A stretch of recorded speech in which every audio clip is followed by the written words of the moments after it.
aguas profundas me harás embarcar.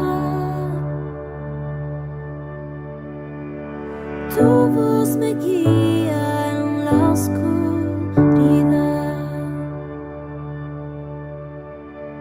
Y si de tu curso me intento alejar,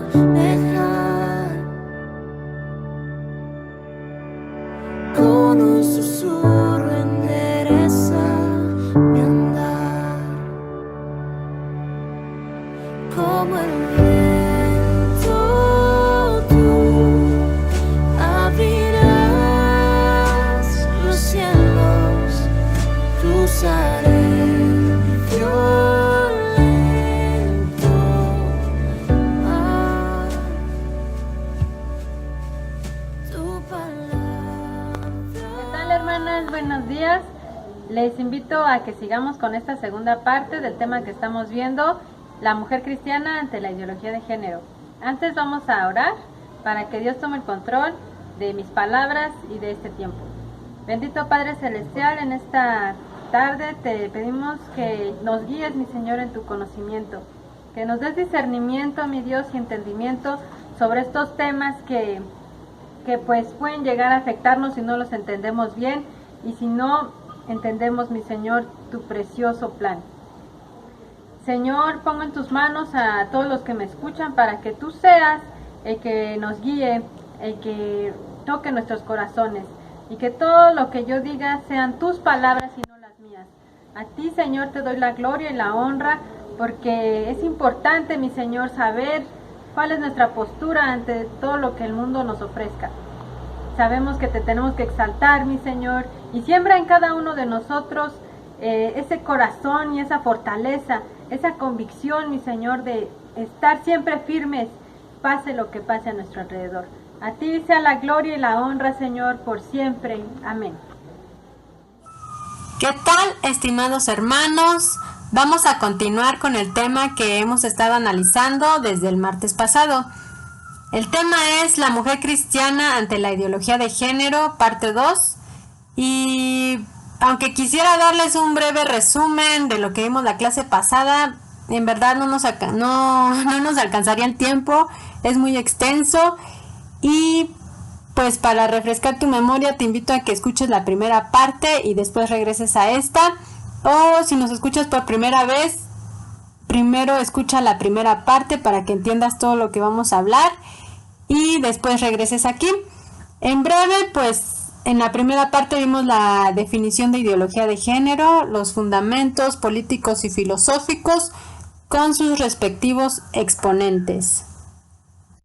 Ahora lo que vamos a ver es el contexto actual de la ideología de género, algunos ejemplos de cómo ha afectado esta ideología a los países de primer mundo que ya la adoptaron desde hace muchos años, el contexto que estamos viviendo en México y las partes más importantes y medulares de este tema, pues va a ser cuál es nuestra postura como mujeres cristianas y bueno, no solo como mujeres, sino también varones y en general como seguidores de Cristo.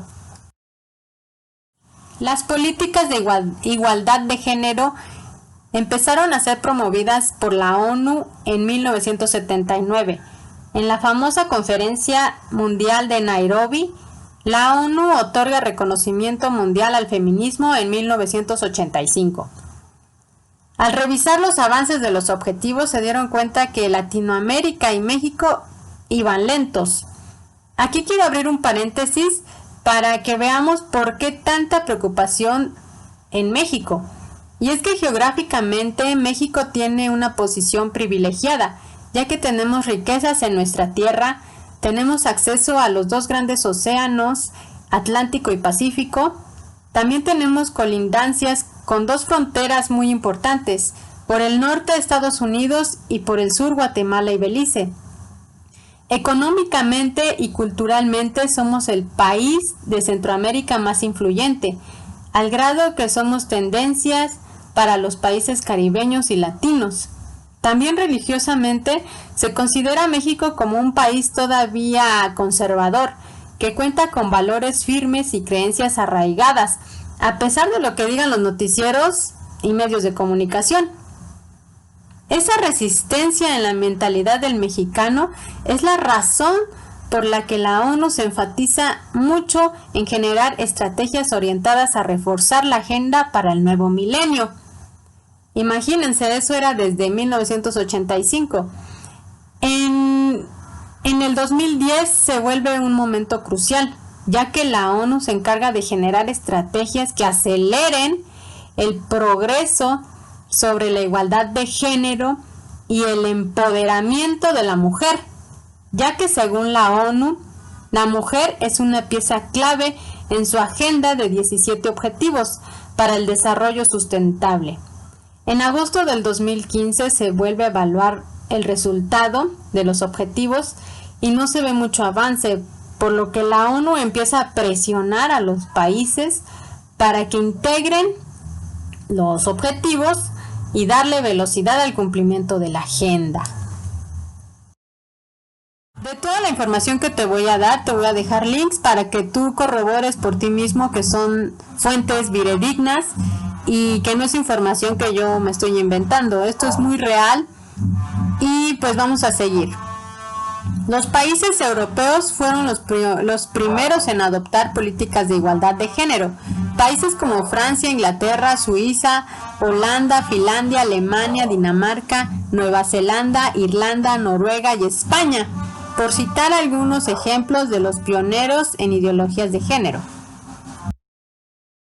Y pues no podemos negar que América depende mucho de lo que pase en Europa. Posteriormente a que se implementaran esas ideologías en Europa, pues el continente americano empezó también a adoptarlas. Primero fue Estados Unidos y Canadá, pero posteriormente se empezaron a integrar Panamá, Colombia, Argentina, Ecuador, Costa Rica, Chile, República Dominicana y México. Estas noticias que te voy a presentar a continuación pues muestran los estragos y confusiones que esta ideología ha causado en el mundo y pues esto no se hace viral.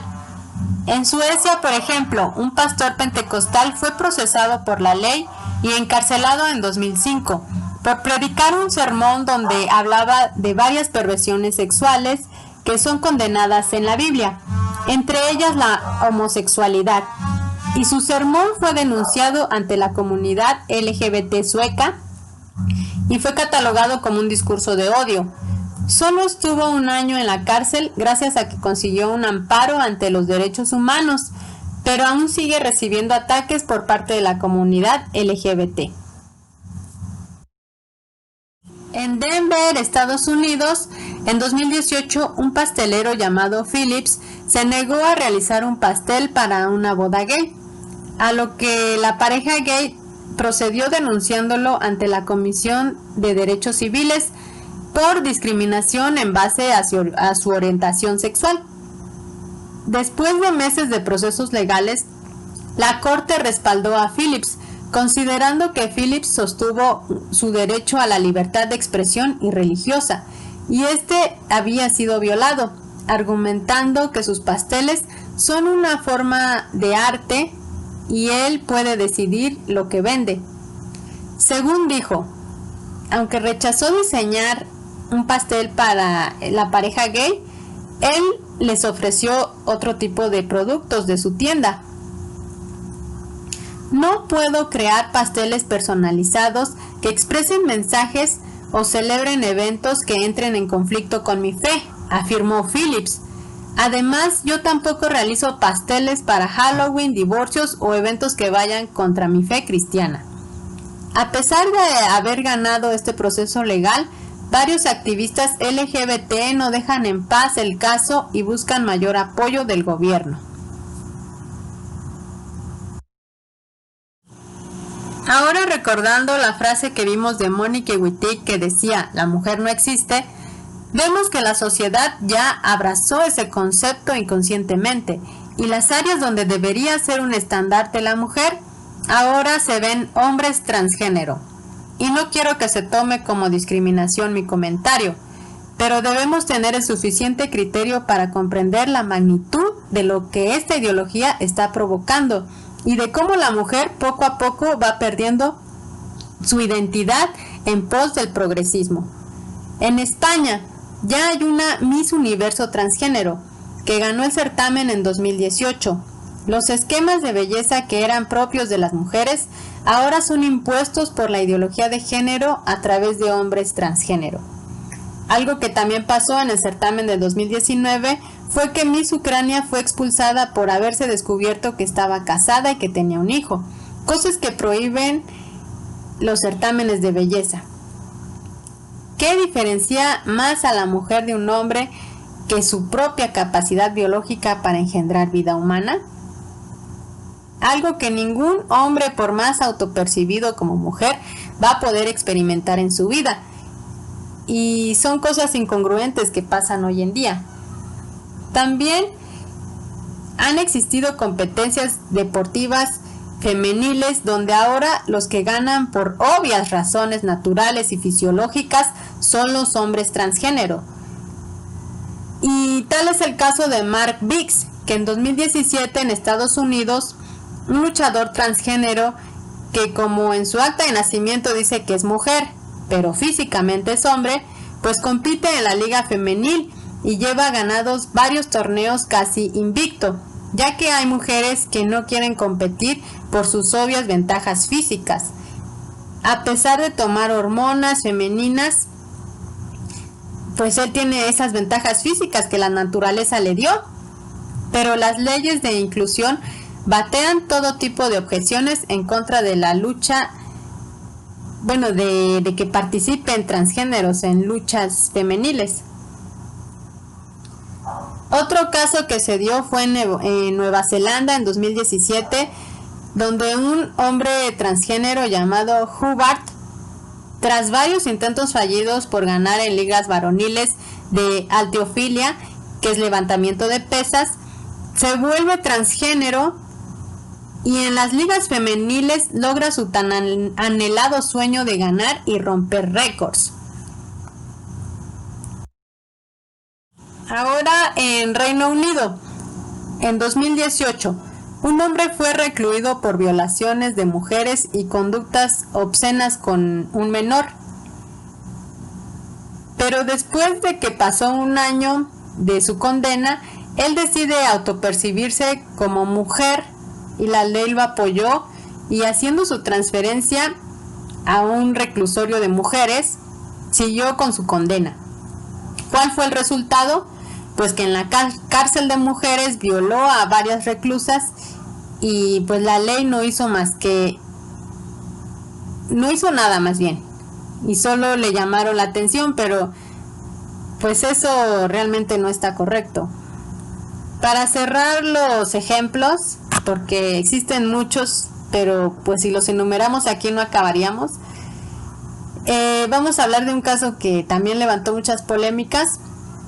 Esto fue en Canadá, donde un hombre de 52 años tenía esposa e hijos, los abandona porque de pronto decide autopercibirse como una niña de 7 años. De pronto, pues una pareja lo adopta y ahora asiste al colegio como niña de 7 años. Todo esto muestra una realidad que los ideólogos de género no quieren aceptar y tampoco quiere que sepamos. Yo he visto casos de noticieros independientes en YouTube y en Facebook que han sido censurados, bloqueados y hackeados por presentar los fallos de la ideología de género en la sociedad. También les comentaba en el capítulo 1 de este tema una historia ficticia de un personaje llamado Román. Decíamos que había promovido que cambiaran el significado de algunas palabras para ocultar ciertas verdades, y así pasó. Por ejemplo, en Estados Unidos en 1973 la homosexualidad dejó de ser enfermedad mental, y en 1990 la OMS promulga quitar de todos lados que se defina a la homosexualidad como enfermedad mental, y solo la empieza a percibir como una variación de la sexualidad humana. Y es que los ideólogos de género saben que afectando el lenguaje, afectan el comportamiento, la cultura y el pensamiento. También la ONU ha bajado la orden de implementar un lenguaje inclusivo. Y pues la idea es que no se excluya a nadie. Pero también elimina el sexismo que dicen que existe en el lenguaje y consiste en sustituir la vocal que hace a las palabras femeninas o masculinas por una palabra neutra que sea terminado como E. Por ejemplo, ya no vamos a decir todos ahora en lenguaje inclusivo, todos. Ahora con lenguaje inclusivo es todes. Y en vez de decir ellos, ahora se debe de decir ellas. En los vocabularios de varios países donde se ha aprobado el matrimonio igualitario, también se están dejando de usar las palabras matrimonio. ¿Y por qué? Porque la palabra matrimonio proviene de un vocablo latín que hace referencia a la matriz. Y pues ellos lo catalogan que eso no es igualitario y pues se está sustituyendo por la palabra uniones entre personas. En Inglaterra pues ya también hay conflictos legales y se usa erróneamente una denominación de género. Si yo por error a un hombre le digo oye, pero realmente él se percibe mujer, pues él me puede demandar en Inglaterra. Y pues también los ideólogos de género ya sacaron una versión de la Biblia que le dicen Biblia inclusiva o con lenguaje inclusivo y pues dice muchas cosas aberrantes. Desde que se ha adoptado la ideología de género, la realidad es que no ha habido más igualdad ni libertad en el mundo. Los países de primer mundo han mostrado fuertes fracturas en sus sociedades y en sus principios morales, en sus libertades y en los derechos humanos. A lo mejor la ideología de género no está formulada o formada como un cuerpo doctrinal sistematizado, pero tampoco lo son otras ideologías, como por ejemplo el fascismo. Y sin embargo, pues todo el mundo sabe que el fascismo es una ideología.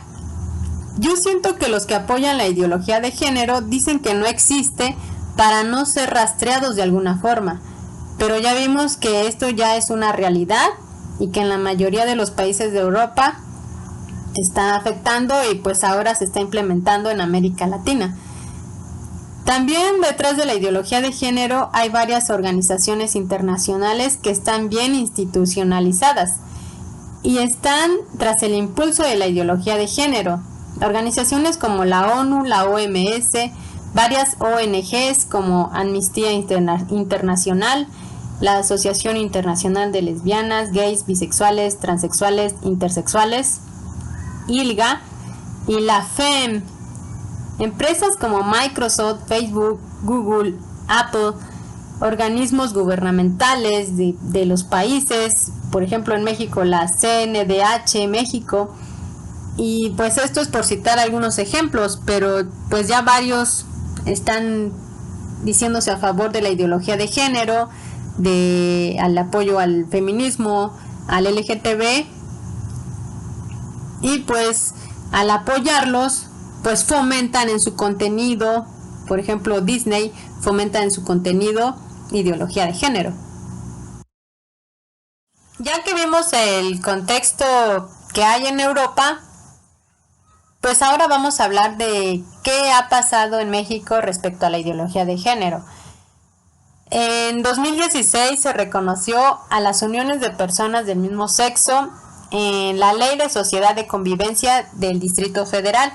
Aquí se define a la sociedad de convivencia, o sea, unión entre personas, como un acto jurídico bilateral entre dos personas físicas de diferente o mismo sexo, mayores de edad y con capacidad jurídica plena para establecer un hogar, con voluntad de permanencia y de ayuda mutua.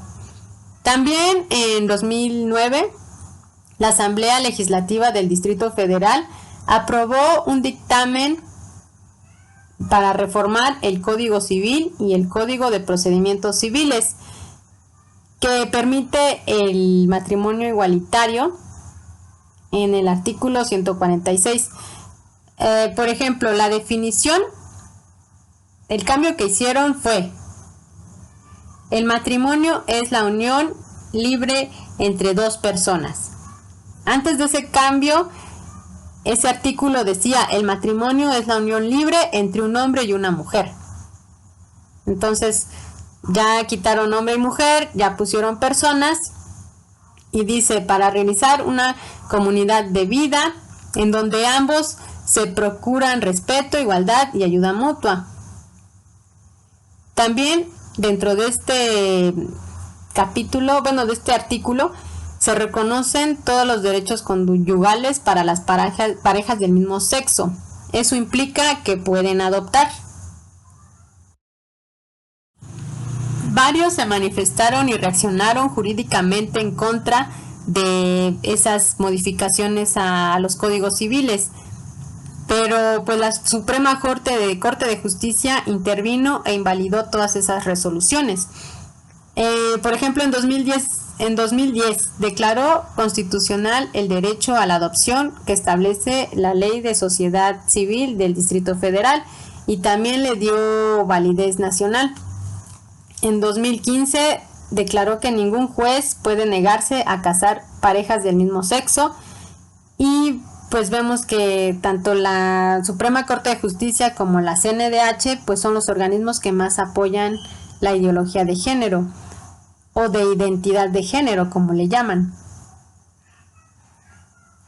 También pues los católicos difundieron un estudio científico sobre los trastornos mentales que puede sufrir un menor de edad que es adoptado por personas del mismo sexo. El estudio sostiene que la pareja gay no tiene una estabilidad emocional adecuada y que solo adoptan niños para llenar un vacío existencial. También sostienen que pues se comete injusticia sobre los menores que son adoptados, ya que se les priva del derecho de tener un padre y una madre para su crianza. También en México existe una ley para la igualdad entre hombres y mujeres, y pues lo que me llamó mucho la atención es el artículo 1, donde maneja las mismas palabras que usó la ONU en sus agendas: promover el empoderamiento de la mujer y luchar contra la discriminación basada en el sexo. También propone una planeación presupuestal para incorporar las perspectivas de género a los programas que tenga el gobierno.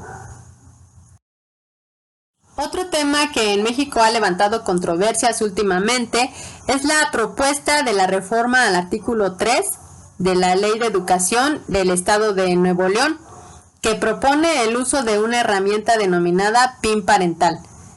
El beneficio de esta herramienta es que otorga a los padres la facultad de decidir sobre la educación de sus hijos. También busca que los planteles educativos deban contar con la aprobación previa de los padres para impartir clases que sean ética y moralmente controvertidas. Esta propuesta es defendida por la Unión de Padres de Familia de México, ya que dicen: el PIN parental puede evitar que adoctrinen a nuestros hijos en versiones de la sexualidad no compatibles ni con la ciencia, ni con nuestros principios ni valores. Por ejemplo, temas como la sexualidad, el feminismo, el aborto, son los que quieren empezar a meter en los planes de estudios de la SEP. Sin una herramienta como el PIN parental, pues estos temas entran fácil a las conciencias de nuestros hijos y sin restricciones, y a veces pues sin que nosotros sepamos. Pero pues por ejemplo, los que están a favor de la ideología de género dicen que este mecanismo es una idea arcaica, que los niños no son propiedad de los padres y que pues ellos son seres humanos y tienen derechos sobre sí mismos.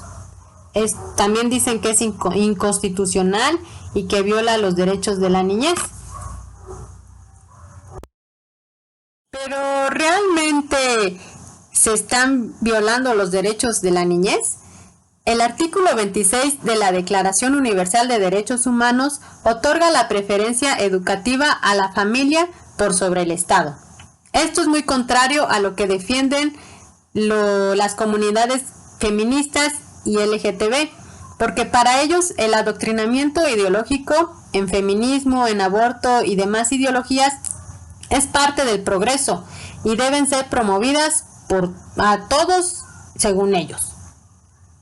Por ejemplo, en 2019, el Ejecutivo Federal aprobó reformas al artículo 3 constitucional que habla sobre la educación. Aquí ya empieza a resaltarse que en los planes de estudios se tendrá que incluir la perspectiva de género. Y aunque sigue la postura laica de la educación, no se está delimitando el adoctrinamiento en otras ideas que violan el derecho a la libertad de creencia. Y pues debemos tener bien claro esto. El derecho a la educación es un derecho formal que si no quiere vulnerar la libertad de conciencia, no puede imponer un único contenido de material obligatorio. Las familias tienen derecho a elegir dentro del abanico de posibilidades educativas el tipo de escuela, tipos de planteles, tipo de planes de estudios, el que decida la familia que es más adecuado para sus hijos. La familia es el primer grupo que hace posible la socialización en los niños. También hace posible el desarrollo afectivo durante los primeros años de vida de un individuo y durante toda su vida. Y es fundamental para la estructuración psíquica de experiencias afectivas dentro de la infancia de los niños. También es una unidad económica que sostiene a los miembros. Por ejemplo, a los niños debe de proveerles alimentación, vestido, educación y muchos otros bienes. El Estado únicamente tiene derecho a intervenir de forma subsidiaria a cumplir las funciones de la familia cuando existen familias disfuncionales que fallan en sus funciones fundamentales o cuando sus propios responsables atentan directamente sobre sus miembros. Por ejemplo, cuando hay padres que involucran a sus hijos en la delincuencia, cuando hay padres que abusan, cuando hay padres que no le dan alimentación a su familia, etc. Pero en una nación libre, las funciones de la sociedad civil no pueden ser arrebatadas por el Estado, porque entonces estaríamos hablando de un totalitarismo. Ahora vamos a empezar con las conclusiones. ¿Cuál es nuestra postura como cristianos? Pues obviamente no podemos quedarnos estáticos, debemos ser dinámicos, ser sabios, tener conocimiento y ser prudentes al momento de enfrentarnos ante los cuestionamientos que se nos digan.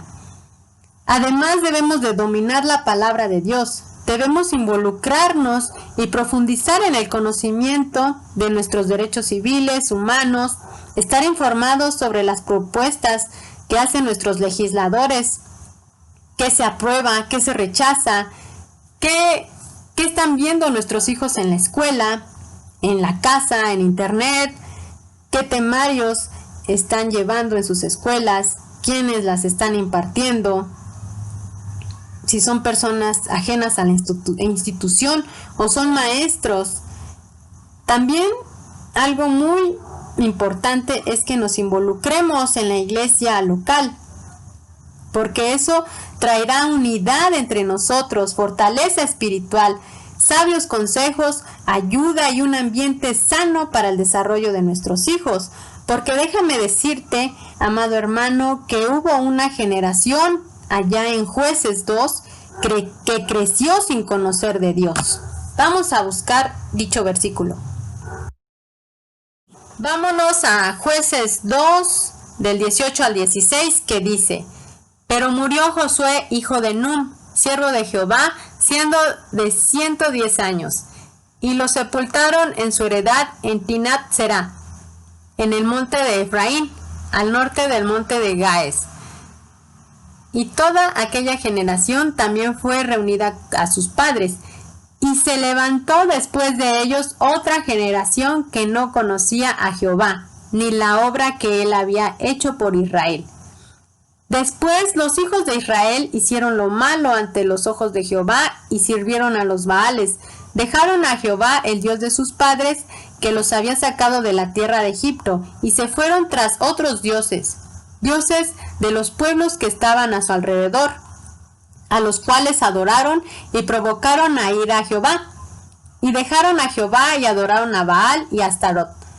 Y se encendió contra Israel el furor de Jehová, el cual los entregó en manos de robadores que los despojaron y los vendieron en mano de sus enemigos alrededor. Y no pudieron ya hacer frente a sus enemigos. Por donde quiera que salían, la mano de Jehová estaba contra ellos para mal, porque Jehová había dicho, y como Jehová se los había jurado, tuvieron gran aflicción. Y Jehová levantó jueces que los librasen de la mano de los que los despojaban. Entre las razones de que esta generación no conociera de Dios está el hecho de que sus padres tenían la fe puesta en personas. Por ejemplo, Josué, que al momento de morir, pues produjo un desánimo en toda la gente que tenía puestos los ojos en Josué. Dependían de lo que Josué decía, y pues al morir los desanimó espiritualmente y dejaron de ver a Jehová como prioridad en sus vidas. Presiento que los padres de dicha generación que nunca conoció a Dios, pues ellos nunca reflejaron en sus hijos el verdadero amor a Dios y nunca reflejaron el ejemplo en sus vidas y solo vivían por lo que decía Josué, lo que propició que la siguiente generación se olvidara de los estatutos de Dios, y al no tener dirección de Dios en sus vidas, pues fue presa fácil e influenciados por las doctrinas ajenas a los principios y propósitos que Dios tenía en Israel. Así que la primera postura que tenemos como cristianos es que dentro de nuestras generaciones, trascienda el nombre de Jesucristo. No seamos religiosos ni cristianos ocasionales, seamos verdaderos representantes de Cristo en este mundo. Vivamos adorando el nombre de Dios. Que el reino de Dios sea establecido en nuestras familias, en nuestros trabajos, en nuestra escuela, en la calle, a donde vayamos. Y también seamos gente, cristianos, orgullosos de nuestra fe cristiana, porque no nos ha dado un espíritu de cobardía, sino de poder, de amor y de dominio propio. Dice 2 de Timoteo 1:7. La siguiente postura es fe en Dios inquebrantable. Tener una fe en Dios que sea inquebrantable. Y para esto voy a citar 2 ejemplos de hombres valientes que se enfrentaron y desafiaron a la Vox Populi para exaltar el nombre de Jehová. El primer caso, pues, les voy a mencionar el contexto. Un pueblo atemorizado, un rey desanimado, un ejército amedrentado por la voz de un gigante. Ya te has de imaginar de quién estoy hablando. Exacto, David contra Goliat. Y es que el contexto actual se parece mucho a este relato bíblico. A veces sentimos que la voz de la ideología de género tiene más fuerza y retumba por todos lados, y a veces nos hace titubear de nuestra fe. Pero vamos a 1 de Samuel 17:26 y vamos a ver la convicción que tuvo David ante la postura de Goliat. Le hace una pregunta a su hermano: ¿quién es este filisteo incircunciso para que provoque a los escuadrones del Dios viviente? Yo sé que a veces es difícil no sentir nada, Cuando las voces de allá afuera nos llaman homofóbicos, retrógradas, machistas, racistas y miles de calificativos despectivos. Pero nuestra mente no debe perder el enfoque ante tales provocaciones. Nosotros debemos mantener la mente concentrada en lo eterno. ¿En quién es el que nos sostiene? ¿En quién es al que le pertenece todo, incluso el tiempo? Y ese es Dios. David, cuando se enfrenta a Goliat, no se puso a discutir, ni a ofenderlo, ni tuvo temor, ni se puso a llorar ante las maldiciones que echó Goliat en su contra. David mantuvo la calma. No dudo que haya orado antes de ir con Goliat.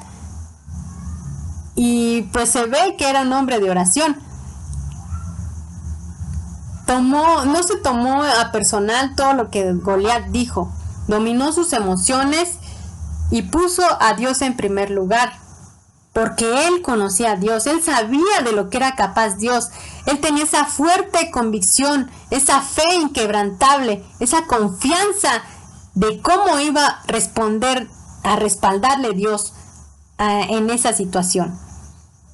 Vamos a ver la respuesta que le dijo David. Entonces dijo David al filisteo: tú vienes a mí con espada, lanza y jabalina, mas yo vengo a ti en el nombre de Jehová de los ejércitos, el Dios de los escuadrones de Israel, a quien tú has provocado. Jehová te entregará hoy en mi mano, y yo te venceré, y te cortaré la cabeza, y daré hoy los cuerpos de los filisteos a las aves del cielo y a las bestias de la tierra, y toda la tierra sabrá que hay Dios en Israel, y sabrá toda esta congregación que Jehová no salva con espada y con lanza, porque de Jehová es la batalla y él los entregará en nuestras manos. Primera de Samuel 17 del 45 al 47. Aquí, por ejemplo, la ideología de género podrá venir con miles de argumentos, podrá usar la fuerza policial, incluso las leyes para favorecerlos, pero nosotros debemos de tener nuestra convicción firme, nuestra fe en Jehová de los ejércitos, porque de Él es la batalla. Él no pelea con los rudimentos del hombre. No, Señor, Él no. Él es soberano y todo le pertenece, así que Él sabe los tiempos y sus momentos son perfectos. Los tiempos de Jehová son perfectos. Y lo mejor de todo, al final toda la tierra sabrá que hay un Dios. El segundo caso también lo has de conocer. Te platico el panorama. 450 profetas de Baal, un pueblo pagano, un rey malvado con una esposa diabólica, en contra de un profeta de Jehová. Correcto, estamos hablando de Elías. Elías también tenía una fe inquebrantable. Cuando le tocó ofrecer el sacrificio que Jehová le había encomendado, él sabía y conocía al Dios en el que había puesto su confianza. Por eso lo que dijo antes de ofrecer el holocausto es impresionante. Cuando vamos a buscar Primera de Reyes 18, del 36 al 37, y aquí nos dice: cuando llegó la hora de ofrecer el holocausto, se acercó el profeta Elías y dijo: Jehová, Dios de Abraham, de Isaac y de Israel, sea hoy manifiesto que tú eres el rey de Israel, y que yo soy tu siervo, y que por mandato tuyo he hecho todas estas cosas. Respóndeme, Jehová, respóndeme, para que conozca este pueblo que tú, oh Jehová, eres el Dios, y que tú vuelves a ti el corazón de ellos.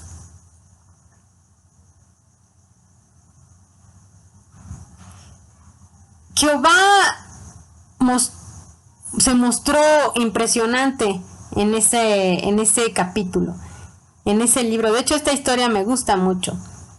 Pero también Elías nos muestra que otra vez Jehová no usa la fuerza bruta, no usa armas, no usa grandes ejércitos para hacer un cambio de conciencia en las personas.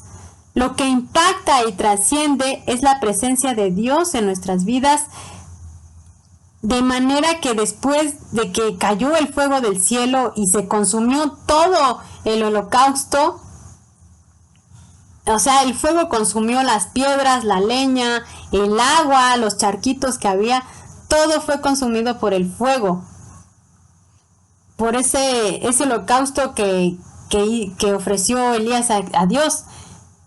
Y ante esto, pues no hay otra cosa. Ante el poder de Dios no hay otra cosa más que postrarse y adorarlo. Y eso fue lo que pasó en Primera de Reyes 18:39.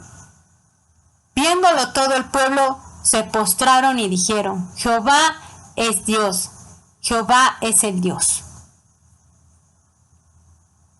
Dos hombres con convicción en Dios inquebrantable, con fe inquebrantable, nos están enseñando cómo enfrentar situaciones sociales difíciles y contrarias a lo que Dios establece.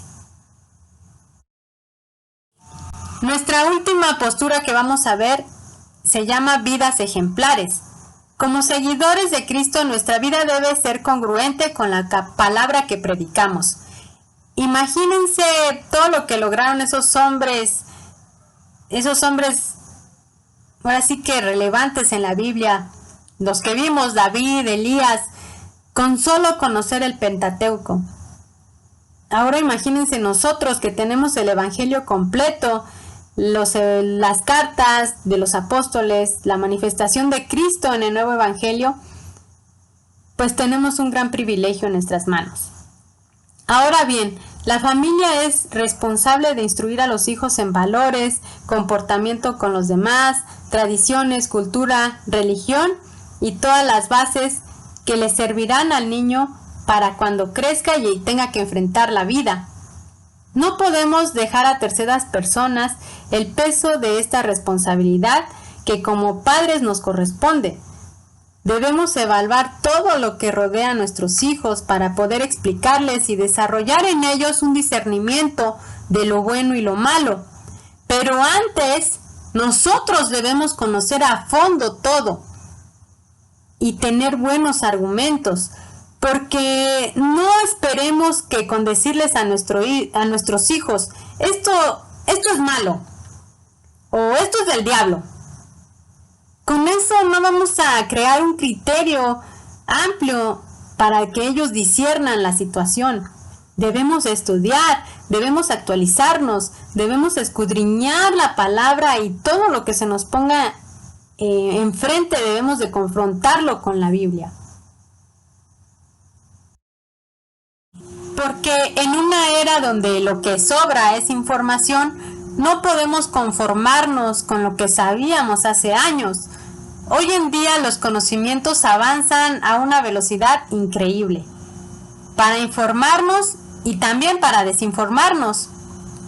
Entonces, seamos como aquellos jóvenes israelitas que fueron llevados a Babilonia. Vamos a Daniel 1, del 3 al 4. Aquí se nos platica cómo fue que se llevaron a Daniel y a sus 3 amigos a Babilonia. De hecho, fueron varios. Aquí dice la palabra: y dijo el rey a Aspenaz, jefe de los eunucos, que trajese de los hijos de Israel el linaje real de los príncipes, muchachos en quienes no hubiera tacha alguna, de buen parecer, enseñados en toda sabiduría, sabios en ciencia y de buen entendimiento, e idóneos para estar en el palacio del rey, y que les enseñase las letras y la lengua de los caldeos.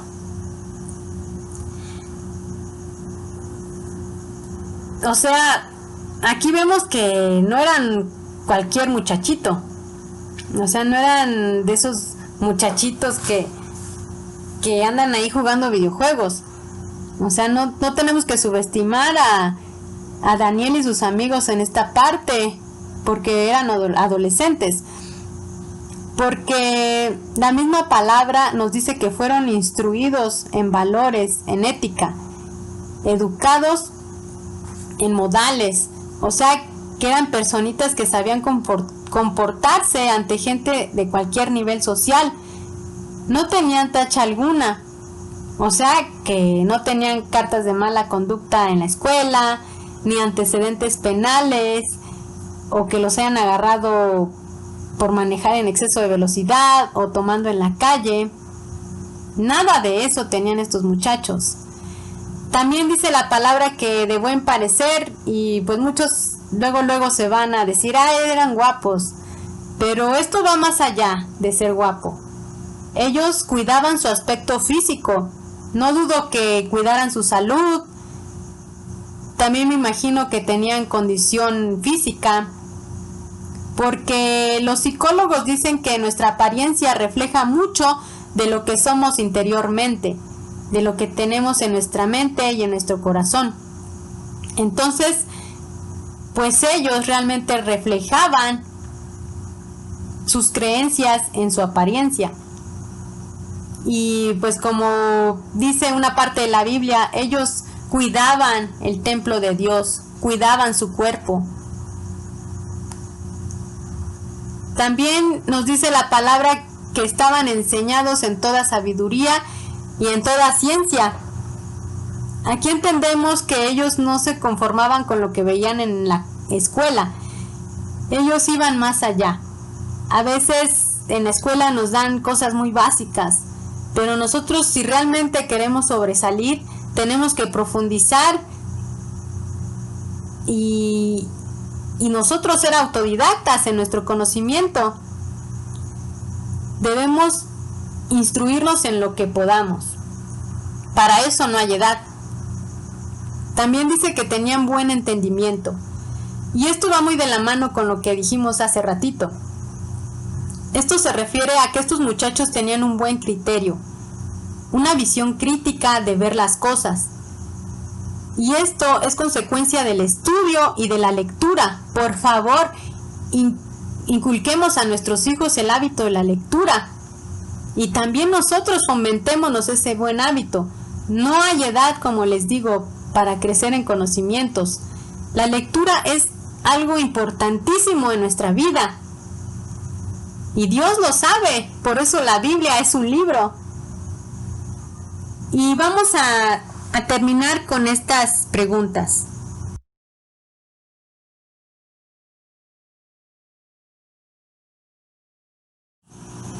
Yo te quiero dejar estas tres preguntas para que tú las contestes conforme a lo que hemos visto en estos 2 capítulos. Yo, viendo la vida de estos hombres valientes en la Biblia, de David, de Elías, de Daniel y sus 3 amigos, yo me pregunto, ¿qué clase de padres tenían estos muchachos que forjaron en ellos una fe inquebrantable? También, ¿qué ejemplos de vida fueron esos padres que lograron que sus hijos no se olvidaran de Dios, incluso estando inmersos en una sociedad en la que no creían en Jehová? Porque Babilonia no conocía a Jehová. Y también quiero que te contestes esta última pregunta. ¿Qué comunión con Dios transmitieron esos padres a estos muchachos que lograron que Nabucodonosor se doblegara ante la presencia de Jehová? Reflexionemos en estas preguntas y rindamos nuestros corazones y nuestras vidas a nuestro Señor y Dios, porque Él es el que nos va a dar la victoria. Bendecidos sean, hermanos.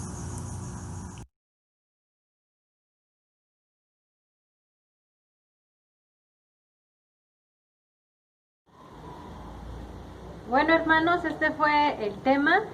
Yo sé que fue un poco extenso, pero en verdad espero que escuches la primera parte y esta parte, porque son complemento.